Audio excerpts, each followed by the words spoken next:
औज़ु बिल्लाहि मिनश शैतानिर रजीम बिस्मिल्लाहिर रहमानिर रहीम अस्सलाम वालेकुम रहमतुल्लाहि व बरकातहू। जिस तरह कल भी हमने सूरह आले इमरान की चंद आयतों का तर्जुमा तफसीर और खुलासा बयान किया था, जिसमें इरशाद रब्बानी हो रहा था कि किसी बशर का काम नहीं कि अल्लाह उसको दे किताब और हिकमत और पैगम्बरी, फिर वो कहे लोगों को कि तुम मेरे बंदे हो जाओ अल्लाह को छोड़कर, लेकिन वो तो कहेगा कि तुम अल्लाह वाले हो जाओ इस वजह से कि तुम सिखाते हो किताब, तुम सीखते हो किताब, और इस वजह से कि तुम खुद भी पढ़ते हो किताब। आगे इरशाद रब्बानी है वला यमरुकुम अन तत्तखिजुल मलाइकत वन नबिय्यीन अरबाबा,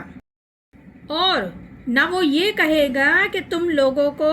कि ठहराओ फरिश्तों को नबियों को रब। तो इस आयत में यही बताया जा रहा है कि पैगंबर जिसे अल्लाह ताला ने नबूवत से नवाजा है वो कभी भी इस किस्म की बात का हुक्म नहीं देगा कि तुम अल्लाह के अलावा किसी और को फरिश्ता रब बनाओ, या फरिश्तों को या अंबिया इकराम को अपना रब बनाओ। फरिश्तों को रब बनाया मुशरिकीन मक्का ने। फरिश्तों के नाम पर उन्होंने मूर्तियां बना के रखी हुई हैं जिनकी वो इबादतें करते हैं, पूछते हैं,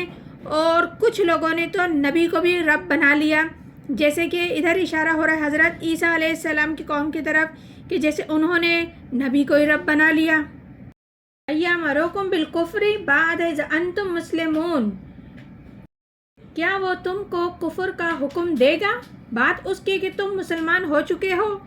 तो इस आयत में रब्बुल इज़्ज़त यही समझा रहे हैं लोगों को, क्या ऐसा बंदा अल्लाह का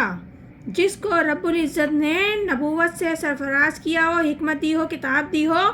क्या वो तुम्हें कुफ्र का हुक्म दे सकता है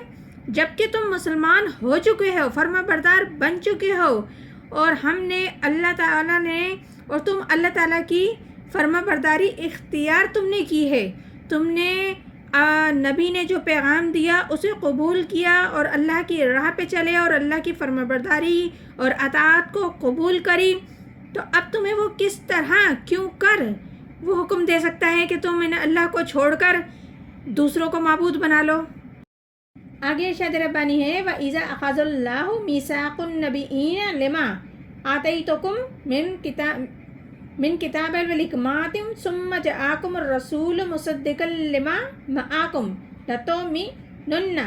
बिही लतंसुरुन्नहु,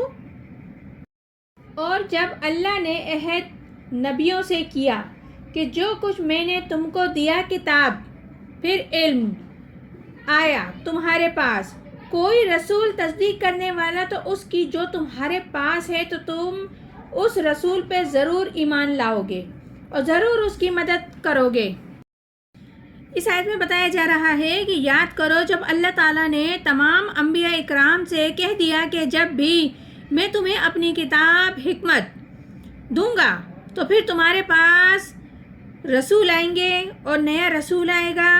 और वो रसूल जो तुम्हारे साथ है वो उसकी तस्दीक करते हुए आएगा, तो तुम्हें लाजमन उस पर ईमान लाना होगा और उसकी मदद करनी होगी, क्योंकि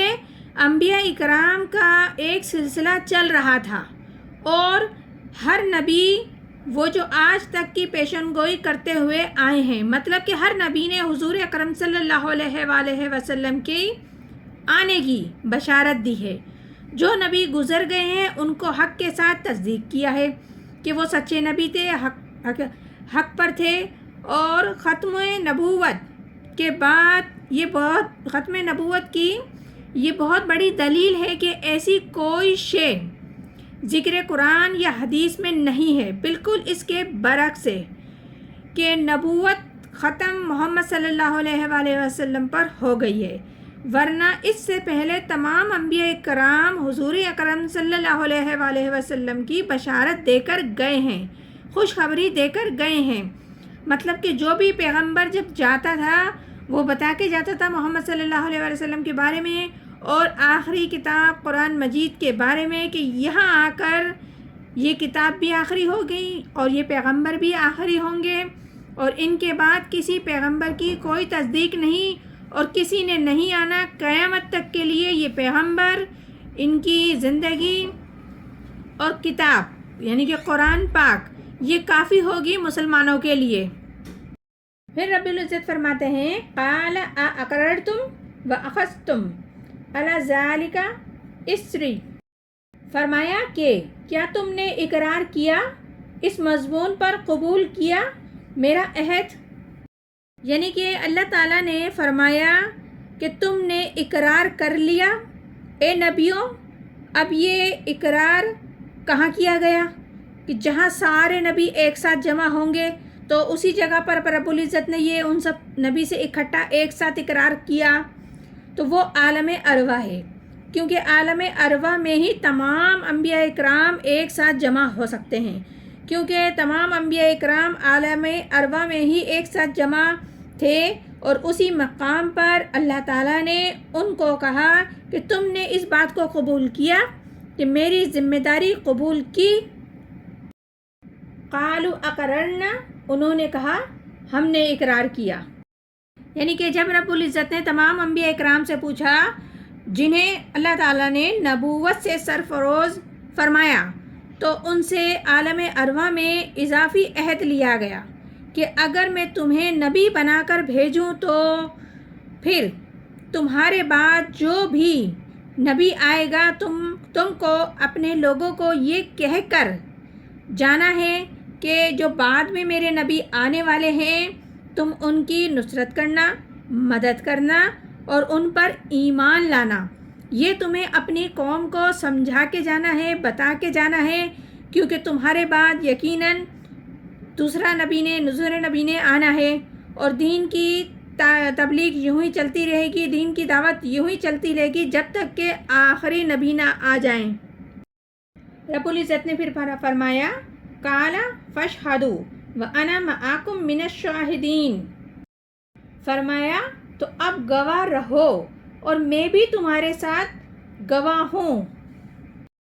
یعنی کہ اللہ تعالیٰ نے تمام انبیاء اکرام سے عہد لے لیا، تو اس کے بعد پھر سب سے کہا، عہد لینے کے بعد سب نے عہد کا اقرار بھی کیا، اور اس کے بعد رب العزت نے فرمایا کہ اچھا تو میں بھی گواہ ہوں اور تم بھی گواہ رہنا۔ تو یہ اسی طریقے سے عالم ارواح میں جیسے انبیاء اکرام سے اللہ تعالیٰ نے عہد لیا ہے، اقرار لیا ہے، اسی طریقے سے دنیا میں جتنی بھی ارواح آئی ہیں یا گزر چکی ہیں ان سب سے اللہ تعالیٰ نے عہد لیا تھا۔ یعنی کہ ہم سب سے اللہ تعالیٰ نے عہد لیا تھا، اور ہم اللہ تعالیٰ سے عہد و وفا کر کے آئے ہیں، عہد و اقرار کر کے آئے ہیں کہ ہم تیری ہی عبادت کریں گے اور تیری ہی پیروی کریں گے اور تیرے ہی حکم کے مطابق اپنی زندگی گزاریں گے۔ لیکن ہم اگر اپنا موازنہ کریں ہم کہاں کھڑے ہوئے ہیں، تو اللہ تعالیٰ ہم سب کو صحیح راستے پر ہموار کریں۔ یہ سورہ آل عمران ہے جس میں اللہ تعالیٰ نے کھول کے ایک ایک چیز واضح بتا رہے ہیں، اور انشاءاللہ تعالیٰ آگے بھی ہم مزید اس کا ترجمہ تفسیر خلاصہ پڑھیں گے۔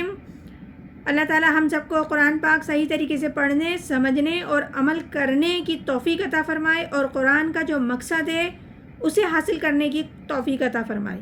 آمین ثم آمین، جزاک اللہ۔